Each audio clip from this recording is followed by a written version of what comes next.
திமுக கூட்டணியில ஒரு மிகப்பெரிய பாம்ஷெல்ல காங்கிரஸ் தூக்கி போட்டு இருக்கிறது. The coming assembly election for at least 125 assembly segments. சுமார் 125 தொகுதிகளில் காங்கிரஸ் போட்டியிட வேண்டும் என்பதில் நான் உறுதியாக இருக்கிறேன். நாங்க அதிக இடங்களிலும் போட்டியிட விரும்புகிறோம். அரசாங்கத்துல பங்கு பெறவும் விரும்புகிறோம். இதெல்லாம் மறைச்சிட்டு எடப்பாடியார் கட்சி பால முகத்தை தொடச்சது சரியா தப்பான்னு டிபேட் பண்ணிட்டு இருக்காங்க. எப்போ தேவர் திருமகனுக்கு பாரத் ரத்னான்னு எடப்பாடி பழனிசாமி சொல்லிட்டாரோ அப்பவே ஏடிஎம்கே கூட்டணியில் இடம்பெறக்கூடாது என்கிற முடிவை டாக்டர் கிருஷ்ணசாமி அவர்கள் எடுத்து விட்டார். டாக்டர் கிருஷ்ணசாமி என்ன செஞ்சிருக்கலாம் அப்படின்னா, இங்க தேவருக்கு இந்த மாதிரி செய்யற மாதிரி எங்க இமானுவேல் சேகரனுக்கு ஏதாவது செய்யுங்கன்னு கேளுங்க, அது ஆக்கப்பூர்வமா இருக்கும். கோலஹலாஸ் டிவி யூடியூப் சேனல், இது வாய்மையின் எக்காலம். திமுக கூட்டணிக்குள் போர்க்கொடி உயர்த்தி இருக்கிறதே காங்கிரஸ் கட்சி. வணக்கம் நண்பர்களே. திமுக கூட்டணிக்குள்ள மிகப்பெரிய சலசலப்பு உருவாகி கொண்டிருக்கிறது. ஆனால் இங்க இருக்கக்கூடிய காட்சி ஊடகங்கள் அதை தெளிவாக திட்டமிட்டு மறைக்கின்றன. ஆக்சுவலா அந்த விஷயம் வெளிச்சத்துக்கு வந்துவிடக் கூடாது அப்படிங்கிறதுக்காகத்தான் என்டிஏல ஒரு பெரிய குழப்பம் நடக்கிறது போலவும், அதிமுகவில் மாபெரும் குழப்பம் ஏற்பட்டு விட்டது போலவும் பல்வேறு விதமான சித்தரிப்புகளை இங்க இருக்கக்கூடிய திமுக ஆதரவு காட்சி ஊடகங்கள் முன்னெடுக்கின்றன. அப்படி என்ன நடந்தது? டிஎம்கே கூட்டணிக்குள்ள காங்கிரசுக்கும் டிஎம்கேக்குமான ஒரு தீவிரமான முரண் என்பது என்ன அப்படிங்கிறத பார்ப்போம். அதாவது செப்டம்பர் 8ஆம் தேதி திருநெல்வேலியில வாக்கு திருட்டு எதிர்ப்பு மாநாடு அப்படிங்கிற ஒரு மாநாட்டை காங்கிரஸ் முன்னெடுத்தது. அந்த மாநாட்டுக்கு காங்கிரசுடைய, அதாவது தமிழக காங்கிரசுடைய மேலிட பொறுப்பாளர் கிரீஷ் சோதங்கர் அப்படின்னு பேரு, அவர் வந்திருந்தார். மேலிட பொறுப்பாளரை அனுப்புறதே மேலிடம்தான். அங்க மேலிட பொறுப்பாளராக வந்திருக்கிறவர் என்ன கூறுகிறாரோ அது மேலிடத்தின் அதிகாரபூர்வ கருத்தாகத்தான் நாம் பார்க்க வேண்டும். அப்போ கிரீஷ் சோதங்கர் என்ன கூறினார் அப்படின்னா, காங்கிரஸ் இந்த முறை 125 இடங்களில் போட்டியிடும், அதுல 117 இடங்களில் போட்டியிடுவதற்கு இப்போதே நாங்கள் தயாராக இருக்கிறோம் அப்படின்னு ஒரு வெடிகுண்டை தூக்கி போட்டார். All of us have decided that we will focus the coming assembly election for at least 125 assembly segments. இந்த கிராம கமிட்டிகளின் மூலமாக நாம் நம்முடைய அரசியல் நண்பர்களுக்கும் மற்றும் மற்ற கட்சிகளுக்கும் சொல்ல விரும்புவது என்னால், காங்கிரஸ் மிக மிக வலுவாக தமிழ்நாட்டிலே வளர்ந்திருக்கிறது. இதன் மூலம் தமிழ்நாட்டில் சுமார் 117 சட்டமன்ற தொகுதிகளில் நாம் குறிவைத்து வேலை செய்வோம் என்பதை சொல்லிக் கொள்கிறேன். And I request all our leaders to charge the cadre so that we can really prepare in minimum of 125 seats where we can show that we have presence and we have leaders to contest in 125 seats. மேடையிலுடைய நம்முடைய தலைவர்களையும் தமிழ்நாட்டில் உள்ள காங்கிரஸ் தலைவர்களையும் நான் அன்போடு கேட்டுக்கொள்கிறேன். நம்முடைய தொண்டர்கள் அனைவரையும் உத்வேகத்துடன் நீங்கள் தயார்படுத்த வேண்டும். சுமார் 125 தொகுதிகளில் காங்கிரஸ் போட்டியிட வேண்டும் என்பதில் நான் உறுதியாக இருக்கிறேன். இது ஒரு மிகப்பெரிய ஆட்டம் பாம். ஆனால் இப்படி ஒரு ஆட்டம் பாம் வெடிச்சிருக்கு அப்படிங்கிற தகவலையே இங்க இருக்கிற காட்சி ஊடகங்கள் திட்டமிட்டு மறைத்தன. இந்த மாதிரியான ஒரு செய்தியே வரல அப்படின்னா, இங்க இருக்கக்கூடிய காட்சி ஊடகங்கள் தங்களை நடுநிலை ஊடகங்கள் என்று கூறிக்கொண்டு டிஎம்கே சார்பில் எவ்வளவு பச்சையாக செயல்பட்டு வருகின்றன அப்படிங்கிறதுக்கு இது ஒன்று நல்ல உதாரணம். அப்புறம் கிரீஷ் சோதங்கர் வேற சில விஷயங்கள் பேசியிருக்கிறார். என்ன அப்படின்னா, தமிழகத்தில் இருக்கக்கூடிய கிராமங்கள்ல நாங்க ரொம்ப தீவிரமா செயல்பட்டு வரோம். கிட்டத்தட்ட 22,000 கிராம நிலையிலான கமிட்டிகளை நாங்க ஃபார்ம் பண்ணியிருக்கோம். இந்த 22,000 கிராம நிலையிலான கமிட்டிகளினுடைய உறுப்பினர்களாக இருக்கக்கூடிய கிட்டத்தட்ட 2 லட்சம் பேரை விரைவில் ராகுல் காந்தி அவர்கள் சந்திப்பார். அதே போல மல்லிகார்ஜுன கார்கே அவர்கள் சந்திக்க இருக்கிறார். இந்த தகவல்லாம் சொல்லியிருக்கிறார். இதை சொன்ன அந்த சோதங்கர் தான் ரொம்ப முக்கியமா 125 இடங்களில் காங்கிரஸ் போட்டியிடும். அதுல 117 இடத்துல போட்டியிருக்கு, இப்பவே நாங்க தயாரா இருக்கோம் அப்படின்னு சொல்லியிருக்கிறார். சரி, திருநெல்வேலியில மேலிட பொறுப்பாளர் இப்படி சொல்லியிருக்கிறார். அதுக்கு அடுத்த ஃபாலோ அப் எப்படி இருக்குன்னு பாருங்க. செப்டம்பர் 17ஆம் தேதி, ஜஸ்ட் ஒரு 2 days பேக், சிதம்பரத்துல தமிழக காங்கிரஸ் முன்னாள் தலைவர் KS அழகிரி பேசுகிறார்.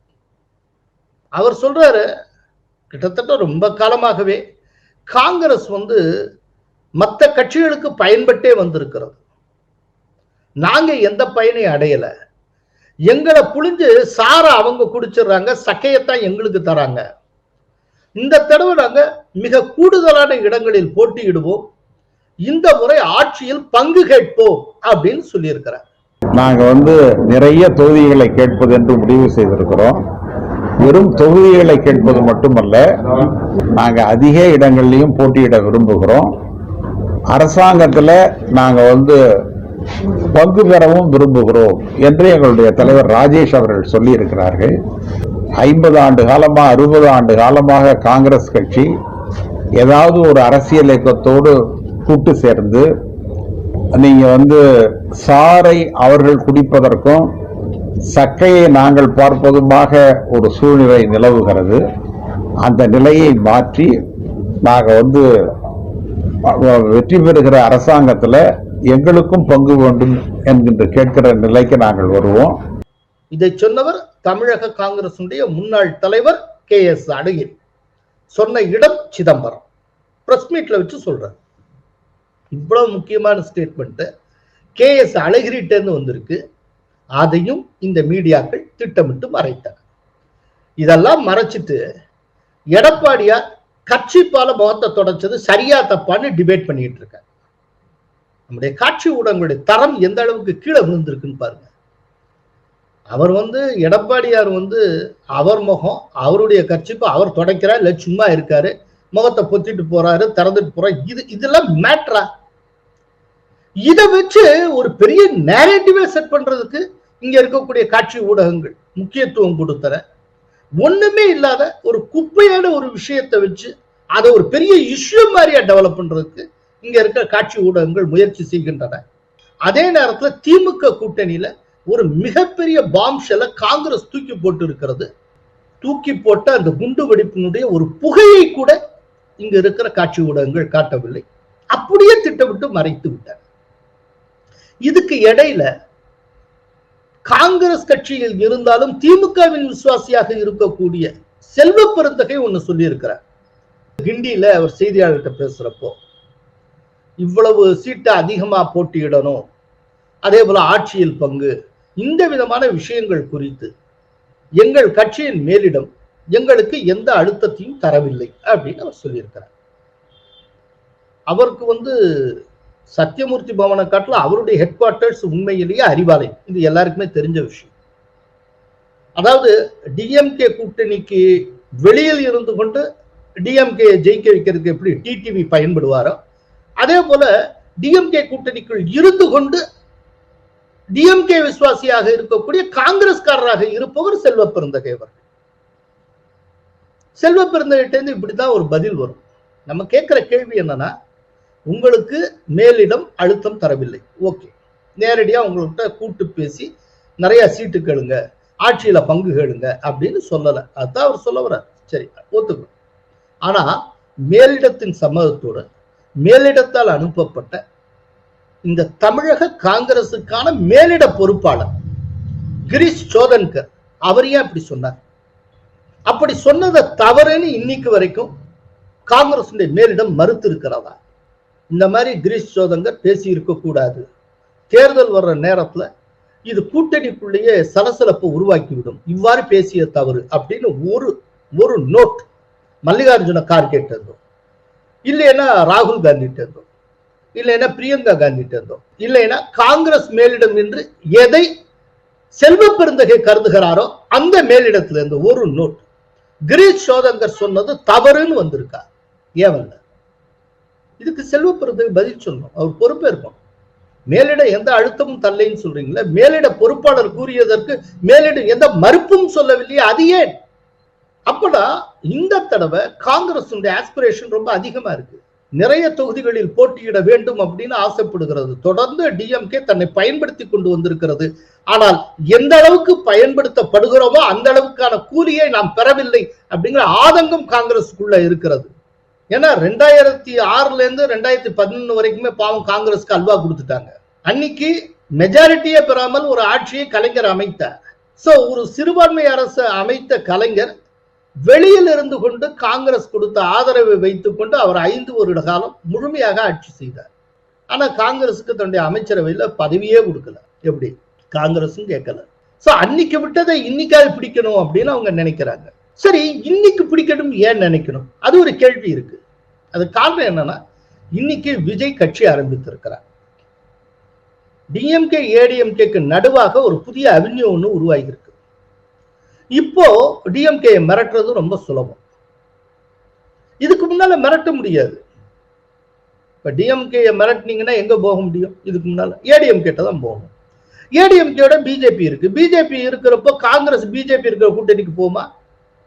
போக முடியாது. அப்போ காங்கிரஸுக்கு வேற ஆப்ஷன்ஸே கிடையாது.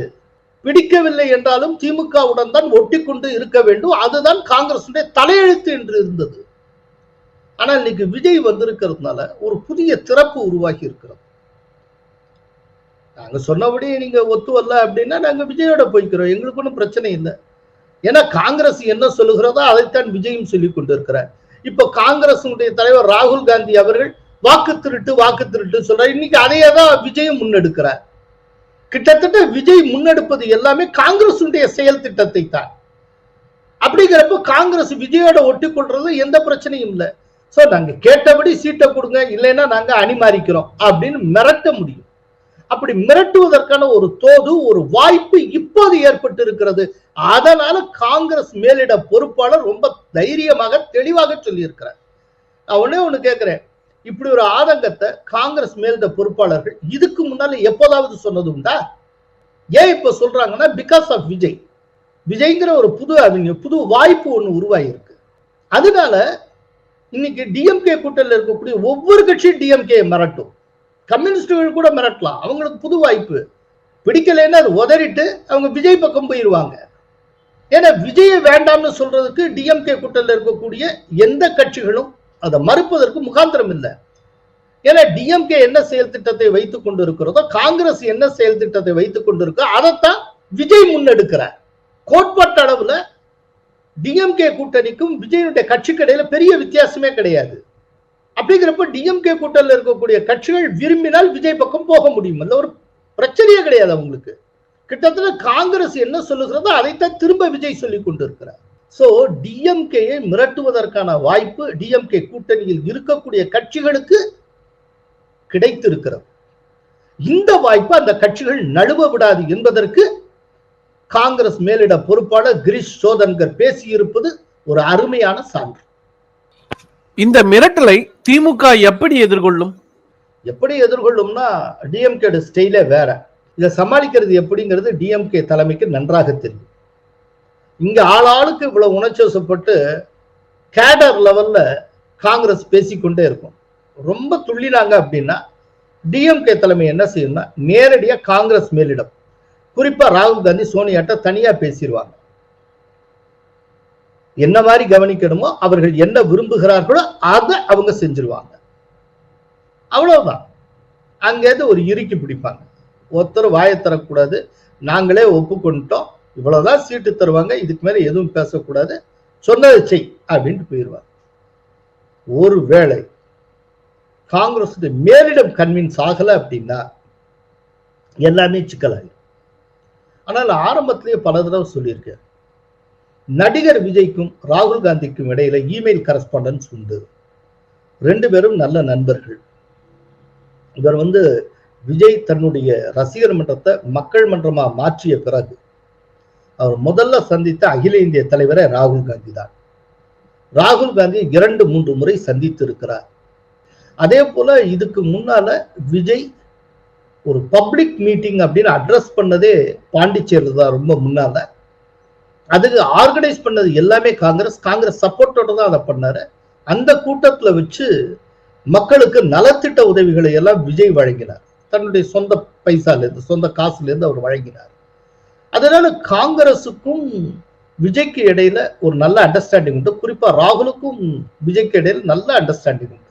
அதனால கடைசி நிமிஷத்துல டிஎம்கே டிச் பண்ணிட்டு விஜய் பக்கம் காங்கிரஸ் மாறுவதற்கு நிறைய வாய்ப்புகள் உண்டு. இதை மறுப்பதற்கில்லை. ஒருவேளை காங்கிரஸ் வெளியேறினால் திமுக கூட்டணியில் இருக்கும் மற்ற கட்சிகள் மீது அதன் தாக்கம் என்னவாக இருக்கும்? நிச்சயமா மற்ற கட்சிகளும் காங்கிரஸ் வழியை பின்பற்றி டிஎம்கே கூட்டணி வெளியேற வேண்டும் என்று ஆசைப்படும். ஏன்னா இன்னைக்கு காங்கிரஸுக்கு ரொம்ப நெருக்கமாக இந்திய கம்யூனிஸ்ட் கட்சி இருக்கிறது. இந்திய கம்யூனிஸ்ட் கட்சி ரொம்ப காலமாவே காங்கிரஸுக்கு நெருக்கமான கட்சி தான். அதே போல மார்க்சிஸ்ட் கம்யூனிஸ்ட் கட்சி சில பொது விவகாரங்களில் காங்கிரஸோடு ஒத்து போகிறது. கேரளால மட்டும்தான் அவங்களுக்கு இடையில முரண்பாடு. ஆனா வெஸ்ட் பெங்கால்ல அவங்க ரொம்ப கூட்டாகத்தான் செயல்படுகிறார்கள். அதே போல திருமாவளவன் காங்கிரஸுக்கு ரொம்ப நெருக்கமானவர். ராகுல் காந்திக்கு நெருக்கமான தமிழ்நாட்டு தலைவர்களில் அவரும் ஒருவர். அப்படிங்கிறப்போ காங்கிரஸே ரொம்ப போல்டா ஒரு டெசிஷன் எடுத்து டிஎம்கே கூட்டணியிலிருந்து விலகினால் அது விலக வேண்டும் என்கிற எண்ணத்தை மற்ற கூட்டணி கட்சிகளுக்குள் உருவாகும், திட்டவட்டமா உருவாகும். அப்படிங்கிறப்போ கொஞ்சம் கொஞ்சமாக டிஎம்கே கூடாரம் காலியாகும். பட் காங்கிரஸ் அத்தகைய ரொம்ப டிராஸ்டிக்கான ரொம்ப அந்த வைட்டலான முடிவை நோக்கி நகருமாங்கிறதுல எனக்கு டவுட் இருக்கு. ஏன்னா இங்க ஆளாளுக்கு பேசிட்டு இருந்தாலும் மேலிடத்தை அவங்க கவனிச்சிருவாங்க. மேலிடம் டு மேலிடம் அது கரெக்டா டீல் பண்ணி முடிச்சிருவாங்க. அதுல ஏதேனும் தோல்வி அடைந்தால் டிஎம்கே கூட்டணிக்குள்ள பெரும் மாற்றம் ஏற்படும். அதுக்கு வாய்ப்பு. இதற்கிடையே என்டிஏவிலிருந்து விலகுகிறாரா கிருஷ்ணசாமி? அதாவது டாக்டர் கிருஷ்ணசாமி தேர்தலுக்கு தேர்தல் அவரை அணிமாறக்கூடியவர். அந்த சில நாட்களுக்கு முன்னால் அவர் ஒன்று சொல்லியிருந்தார். அதாவது விஜய்க்கு வரக்கூடிய கூட்டத்தை பார்த்து மக்கள் மாற்றத்தை நோக்கி நகர்ந்து கொண்டு இருக்கிறார்கள் அப்படின்னு அவர் சொன்னார். அது சொல்றப்பவே நான் என்ன புரிஞ்சுக்கிட்டேன்னா, டாக்டர் கிருஷ்ணசாமி வேறு அணியை நோக்கி நகர்ந்து கொண்டு இருக்கிறார் அப்படின்னு நான் புரிந்து கொண்டேன். திடீர்னு விஜய் ஏன் அவர் பாராட்டும்? இதுக்கு இடையில எடப்பாடி பழனிசாமி அவர்கள் ரொம்ப முக்கியமான ஒரு விஷயத்தை சொல்லியிருந்தார். என்னன்னா, தேவர் திருமகன் பசுமன் முத்துராமலிங்க தேவர் அவர்களுக்கு பாரத் ரத்னா விருதை வழங்க வேண்டும் அப்படின்னு மத்திய அரசுக்கு அவர் வேண்டுகோள் விடுத்தார். இப்ப கூட அமித்ஷாவை சந்தித்து பேசிய போது கூட இந்த கோரிக்கையை அவர் வலியுறுத்தி இருக்கிறார். மாண்புமிகு உள்துறை அமைச்சரை சந்தித்து இன்றைக்கு தேசத்திற்காக பாடுபட்டவர், தேசத்துக்காக உழைத்தவர், அப்படிப்பட்ட அவர்களுக்கு மரியாதை செலுத்த வேண்டும் என்ற அடிப்படையில் பாரத ரத்னா விருது வழங்க வேண்டும் என்று நானும் என்னுடைய மூத்த கட்சி நிர்வாகிகளும் மாநில உறுப்பினர் ஒன்றாக சேர்ந்து உள்துறை அமைச்சரும் கடிதம் கொடுத்தோம். அதற்காக நாங்கள் முன்னெடுப்பு கொடுத்தோம். எப்போதுமே தேவர் திருமகனை புகழ்ந்தோ இல்லாட்டி அவருக்கு பாரத் ரத்னா விருது கொடுக்கணும், மதுரை விமான நிலையத்துக்கு தேவர் திருமகனுடைய பெயரை வைக்கணும் அப்படின்னு சொன்னா அதற்கு நேர் எதிராக தேவேந்திர குல வேளாளர் சமூகம், அந்த சமூகத்தின் தலைவர்கள் பேசுவது வழக்கம். இது ரொம்ப வாடிக்கையான விஷயம். இது இமானுவேல் சேகரன் அவர்களுடைய படுகொலையில் இருந்து தொடங்குகிறது இந்த பகைமைங்கிறது. அன்னைக்குல இருந்து இன்னைக்கு வரைக்கும் இப்படித்தான் போயிட்டு இருக்கு. சோ இந்த விதமான ஒரு குரல் தேவேந்திர குல வேளாளர்களை மையமாக கொண்டு செயல்படுகிற புதிய தமிழகத்திடமிருந்தும் அதனுடைய தலைவர் டாக்டர் கிருஷ்ணசாமி அவர்களிடமிருந்தும் வெளிப்படுவது அப்படிங்கிறது ரொம்ப இயல்பான ஒரு விஷயம். சோ எப்போ தேவர் திருமகனுக்கு பாரத் ரத்னான்னு எடப்பாடி பழனிசாமி சொல்லிட்டாரோ அப்பவே ஏடிஎம்கே கூட்டணியில் இடம்பெறக்கூடாது என்கிற முடிவை டாக்டர் கிருஷ்ணசாமி அவர்கள் எடுத்து விட்டார். அப்படித்தான் அவர் எடுக்க முடியும். அது ஏன்னா அது அவருடைய பொலிட்டிக்கல் சர்வைவல் சம்பந்தப்பட்டது. ஏன்னா அவருடைய கட்சி அதனுடைய மையம் எதுனா தேவேந்திர குல வேளாளர்கள், அவர்களுடைய நலனுக்காக பாடுபடுகிற ஒரு கட்சி அது. இப்ப தேவர் திருமகனுக்காக கூடுதலாக பேசக்கூடிய ஒரு கட்சியோட இவர் ஒட்டி கொண்டு இருக்க முடியும். அதோட காம்ப்ரமைஸ் பண்ணிட்டு டாக்டர் கிருஷ்ணசாமி இருந்தால் அவருடைய கட்சி கேடர்களை அவரை கைவிட்டு விடுவார். ஆனா ஏற்கனவே அந்த அவருடைய கட்சி கேடர்கள் எல்லாமே கைவிட்டாங்க அப்படின்னு தான் நான் நினைக்கிறேன். இன்னைக்கு அவர்கள் சமூகத்து மத்தியிலே அவர் ரொம்ப பாப்புலராகவும் இல்லை. கோட்டப்படாரத்துல கடந்த தேர்தலில் ரொம்ப ஒரு மோசமா வாக்குகள் பெற்று தோற்று போனார். அதனால பழைய இடத்துல டாக்டர் கிருஷ்ணசாமி அவர்களும் இல்லை. அவருக்கும் நன்றாக தெரியும். அவர் எனக்கு நல்ல நண்பர், ஒரு நல்ல அரசியல்ல ஒரு ஆழமான புரிதல் கொண்டவர். ஆனால் அவருடைய கட்சி என்பது தேவேந்திர குல வேளாளர் சகோதரர்களுக்காக ஏற்படுத்தப்பட்ட கட்சி. அப்போ அதனுடைய குரலை அவர் ஒலித்துத்தான் ஆக வேண்டும். அதனுடைய குரல் அப்படிங்கிறது பசுமன் தேவருக்கு எதிராகத்தான் எப்போதுமே இருக்கும். ஆனால் இது பசுமன் தேவருக்கு எதிராகத்தான் இருக்கணுங்கிற அவசியம் இல்லை. ஏன்னா எத்தனையோ வருஷங்கள் ஆச்சு இமானுவேல் சேகரன் படுகொலை எல்லாம் நடந்து. சோ இன்னைக்கு ரெண்டு பேருமே ஒரே இடத்துல ஒத்து போக முடியும் அப்படிங்கிற ஒரு பாதையை டாக்டர் கிருஷ்ணசாமி அவர்கள் அவருடைய சமூகத்து இளைஞர்களுக்கு எடுத்துரைத்திருக்க வேண்டும். அதுக்கான பாதையை அவர் காட்ட வேண்டும். டாக்டர் கிருஷ்ணசாமி என்ன செஞ்சிருக்கலாம் அப்படின்னா, நீங்க பசும்பொன்னாருக்கு இப்படி செய்வேன் அப்படி செய்வேன்னு சொல்றீங்களே, அதே போல எங்கள் சமூகத்தினுடைய இந்த கோரிக்கையை நீங்கள் நிறைவேற்ற வேண்டும். அதை நிறைவேற்றுவதற்கு மத்திய அரசிடம் போராடி அந்த கோரிக்கையை நிறைவேற்ற நீங்கள் பாடுபட வேண்டும். இந்த காரியத்தை எங்களுக்கு முடிச்சுட்டாங்க அப்படின்னு அவர் சொல்லியிருக்கலாம். இப்ப இமானுவேல் சேகரன் நினைவாக ஒரு சமூக நீதி ஆய்வு பல்கலைக்கழகம் ஒன்றை தமிழகத்தில் தொடங்க வேண்டும்.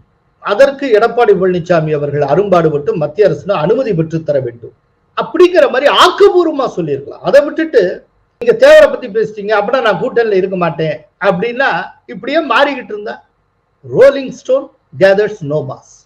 இது ஒரு ஆங்கில பழமொழி. சும்மா அப்படியே உருண்டுகிட்டே போயிட்டு இருந்தா அப்புறம் எங்கேயுமே நிற்க முடியாது. அதுக்கு பதிலாக கவுண்டரா ஒரு கோரிக்கை வைங்க. நீங்க தேவருக்கு இந்த மாதிரி செய்யற மாதிரி எங்க இமானுவேல் சேகரனுக்கு ஏதாவது செய்யுங்கன்னு கேளுங்க. அது ஆக்கப்பூர்வமா இருக்கும். அது அது கூட்டணிக்கும் நன்மை பயக்கும், டாக்டர் கிருஷ்ணசாமிக்கும் பெருமை. நாளைக்கு அது நடந்ததுன்னா கிருஷ்ணசாமி அவருடைய கோரிக்கையினால் தான் இது நடந்ததுன்னு ஆகும். அப்போ முன்னை காட்டிலும் அதிகமாக தேவேந்திர குல வேளாளர் சமூகத்தினர் கிருஷ்ணசாமி மீது நம்பிக்கை வைப்பார்கள். இன்னைக்கு பாருங்க, கிருஷ்ணசாமி அவர்கள் அவங்க சமூகத்தினர் மத்தியிலேயே ரொம்ப கிரிப்பை இழந்துட்டார். வடக்கே இருக்கக்கூடிய தலித்துகளின் தலைவராக இருக்கக்கூடிய திருமாவளவன் அவர்கள் இப்ப தெற்கே இருக்கக்கூடிய தேவேந்திர சமூகத்தினர் மத்தியில் ரொம்ப ஊடுருவி இருக்கிறார். இப்ப திருமாவளவன் மேல தேவேந்திர குல வேளாளர் சமூகத்தினர் பெருமளவு மதிப்பு வைக்க தொடங்கி இருக்கிறார்கள். எப்படி இந்த நிலைமை ஏற்பட்டது?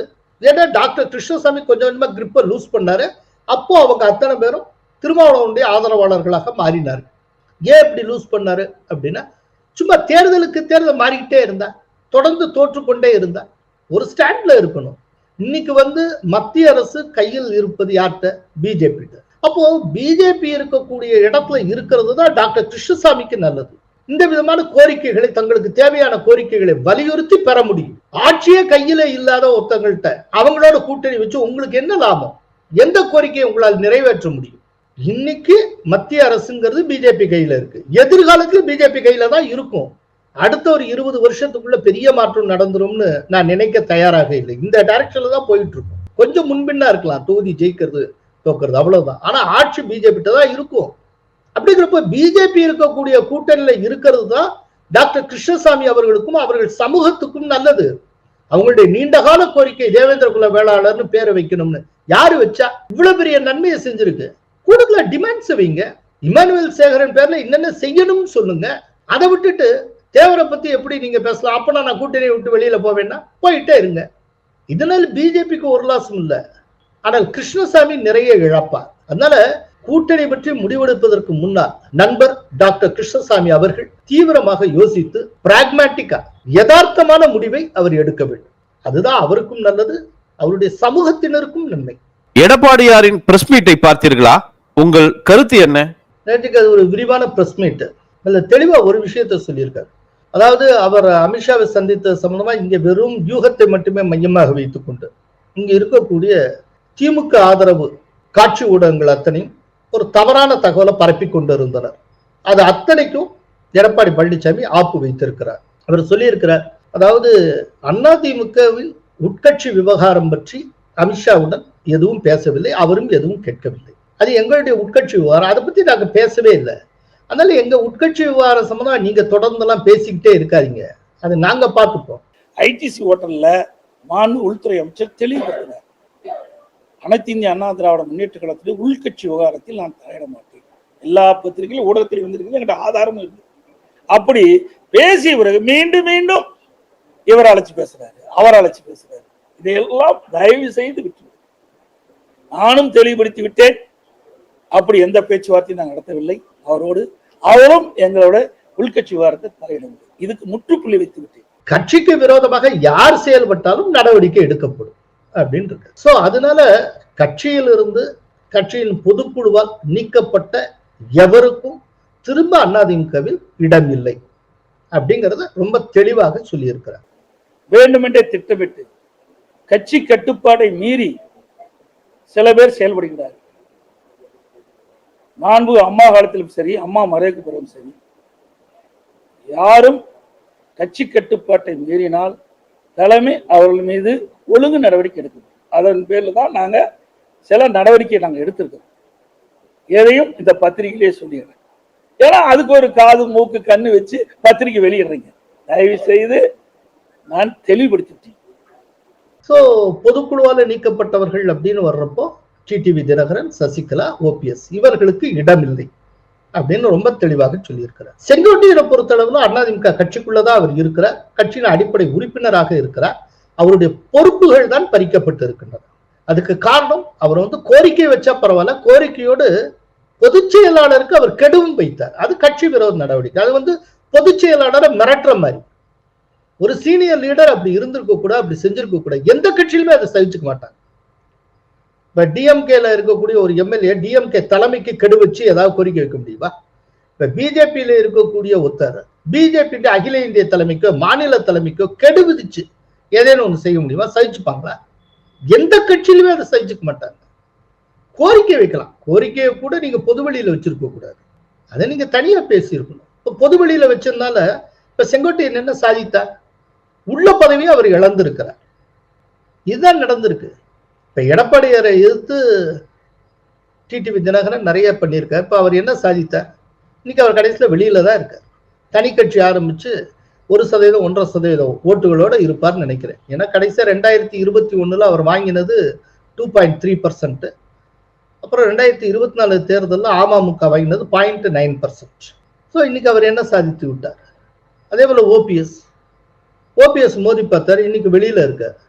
அவர் பாவம் ஏதோ ஒரு குழு ஒன்றா நடத்திக்கிட்டு இருக்கார். ஒரு கட்சிக்கே ஒருங்கிணைப்பாளராக நம்பர் 1 பொசிஷன்ல இருந்தவர் இன்னைக்கு ஒரு குழு ஒன்றை அவர் நடத்தி கொண்டு இருக்கிறார். அதனால செங்கோட்டையன் தேவையில்லாத வேலையை யாரோ ஒரு தூண்டுதல்ல யாரோ ஒருத்தர் பேச்சை கேட்டு தேவையில்லாத வேலை ஒன்றை பார்த்து இன்னைக்கு இருந்த பதவியை இழந்திருக்கிறார். இதுக்கு முன்னால பாவம் டிடிவி தினகரன் பேச்சை கேட்டு 18 எம்எல்ஏக்கள் வெளியில வந்தாங்க. கடைசியில எல்லாரும் தங்களுடைய பதவியை இழந்தார்கள். இப்ப அதே கதிதான் செங்கோட்டையனுக்கு ஏற்பட்டிருக்கு. இப்ப எடப்பாடி சொல்லியிருக்க பதில் என்ன? கட்சி விரோதமா யார் செயல்பட்டால் நாங்க நடவடிக்கை எடுப்போம். அதுவும் எப்ப சொல்லுகிற? அமித்ஷாவை போய் பார்த்து விட்டு வந்ததற்கு பிறகு அடுத்த நாள் சென்னையில நடத்தி இருக்கக்கூடிய பிரஸ் மீட்ல வச்சு சொல்லுகிறார். அமித்ஷாவை பார்த்ததற்கு பிறகு எடப்பாடி பழனிசாமி சொல்லி இருக்கக்கூடிய வார்த்தைகள் இவை. அப்படின்னா இதுக்கு என்ன பொருள்? அமித்ஷா இந்த உட்கட்சி விவகாரத்துக்குள்ளே வல்லைன்னு அர்த்தம். இல்லாட்டி உட்கட்சி விவகாரம் தொடர்பாக எடப்பாடி பழனிசாமி எடுத்திருக்கக்கூடிய நடவடிக்கைகளுக்கு அவர் பூரண சம்மதம் தெரிவித்திருக்கார். அதுக்கு பிஜேபி என்டார்ஸ்மெண்ட் இருக்குன்னு அர்த்தம். இல்லைன்னா அமித்ஷாவை பார்த்துட்டு வெளியில வந்ததுக்கு அப்புறம் அடுத்த நாள் காலையில கட்சி விரோதமாக யார் செயல்பட்டாலும் நடவடிக்கை எடுப்போம்னு இவர் சொல்லுவாரா? பட் கட்சி விரோதமா யார் செயல்பட்டாலும் அந்த கட்சி தலைமை நடவடிக்கை எடுக்கத்தான் செய்யும். ஆனால் அதை கூட அதிமுக விஷயத்துல ஒரு டிபேட்டபிள் பாயிண்டா இங்க இருக்க காட்சி ஊடகங்கள் மாற்றி வைத்து இருக்கின்றன. அதுதான் ரொம்ப ஆச்சரியம். அதுக்கப்புறம் இன்னொன்னு அவர் தெளிவா விளக்கம் சொல்லியிருக்காரு. ஏங்க நான் அமித்ஷா அவர்களை சந்திக்கிறதுக்கு போறப்போ எல்லாரும் ஊரறிய உலகறியத்தான் நான் போயிருக்கேன். முகத்தை காட்டிட்டு தான் போனேன். வர்றப்போ சாதாரணமா கார்ல ஏறி உட்காந்து கட்சி பழைய முகத்தை தொடச்சதுக்கு என்னமோ முகத்தை மூடிட்டு போனேன்னு ஆளாளுக்கு பில்டப் பண்றீங்க. முதல்வரும் இதை மையப்படுத்தி பேசுகிறார். எவ்வளவு தரம் கீழே இறங்கி அவர் பேசுகிறார் அப்படின்னு அவர் வருத்தம் தெரிவித்திருக்கிறார். மாண்புமிகு உள்துறை அமைச்சர் வீட்டுக்கு செல்கின்ற பொழுது அரசாங்கத்துக்காக தான் சென்று எல்லா ஊடகத்திலையும் பத்திரிகையும் செய்தி வந்தது. வெளியே வருகின்ற போது எனது முகத்தை துடைக்கின்ற பொழுது ஒரு வீடியோ எடுத்து ஒரு சில ஊடகங்கள் வேண்டுமென்ற திட்டமிட்டு ஊடகத்தில் எடுத்து பத்திரிகையிலையும் ஊடகத்தில் வெளியிடுவது எந்த விதத்தில் சரியாக சிந்திச்சு பாருங்க. இத முதலமைச்சர் இதுல பேசுறாரு, கரூர் கூட்டத்தில் பேசுறாரு. எடப்பாடி பழனிசாமி முகத்தை மறைத்துக் கொண்டு வெளியிலே செல்வதற்கு என்ன காரணம்? அதான் பகிரங்கமாக உள்ள போனல செய்தியை வெளியிட்டு விட்டு மாண்பு உள்துறை அமைச்சரை இந்த நேரத்தில் இந்த தேதியில் போய் பார்க்கிறேன் என்று செய்தி வெளியிட்டு எல்லா ஊடகத்திலையும் அந்த காட்சி வந்தது. நான் கார்ல போற காட்சி வந்தது சொல்லிட்டு தானே போனேன். ஒரு முதலமைச்சர் எதை பேசுவது என்று தெரியாம பேசுகின்ற முதலமைச்சர். அதனாலதான் பொம்மை முதலமைச்சர் சொல்லிட்டு இருக்கிறேன். அதுக்கப்புறம் அந்த உச்சாட்டை என்னன்னா அவர் சொன்ன ஒரு விஷயம் தான், இனிமேல் எதிர்காலத்துல நான் ரெஸ்ட் ரூம் போகணும்னா கூட பத்திரிகையாளர்கிட்ட சொல்லிட்டு தான் போகணும் போல இருக்கு. இது என்ன இவ்வளவு அநியாயம் பண்றீங்க அப்படின்னு.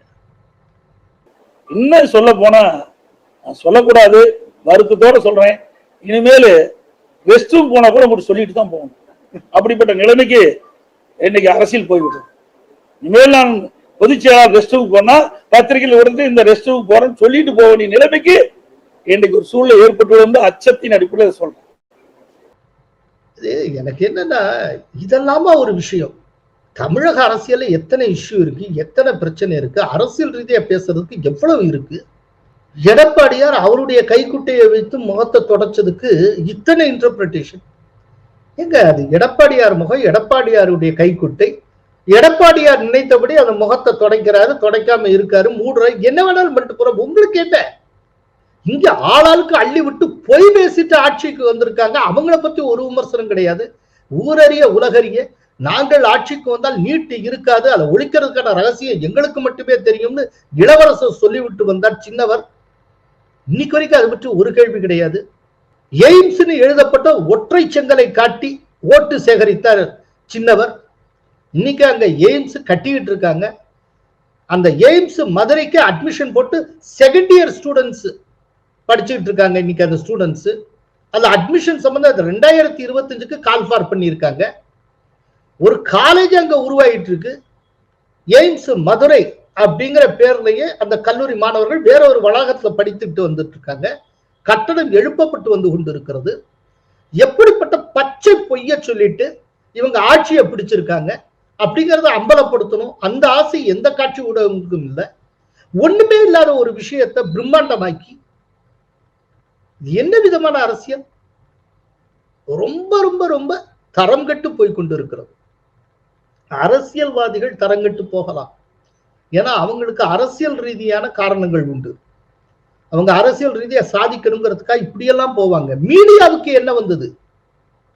மீடியாக்கள் ஒரு குறிப்பிட்ட கட்சியினுடைய அந்த கட்சியினுடைய ஒரு விங்கு மாதிரியா செயல்பட்டு இருக்கு. எல்லா மீடியாக்களும் கிட்டத்தட்ட மோரார்லெஸ் பெரும்பாலான தமிழக காட்சி ஊடகங்கள் அத்தனையும் ஒரு குறிப்பிட்ட கட்சியில் அந்த கட்சிக்கான பிரச்சார பீரங்கிகளாகவே செயல்பட்டு கொண்டு இருக்கின்றன. இது ரொம்ப வருந்தத்தக்கது. ஒரு ஜேர்னலிஸ்டா இந்த வருத்தத்தை நான் பகிர்ந்து கொள்ளுகிறேன்.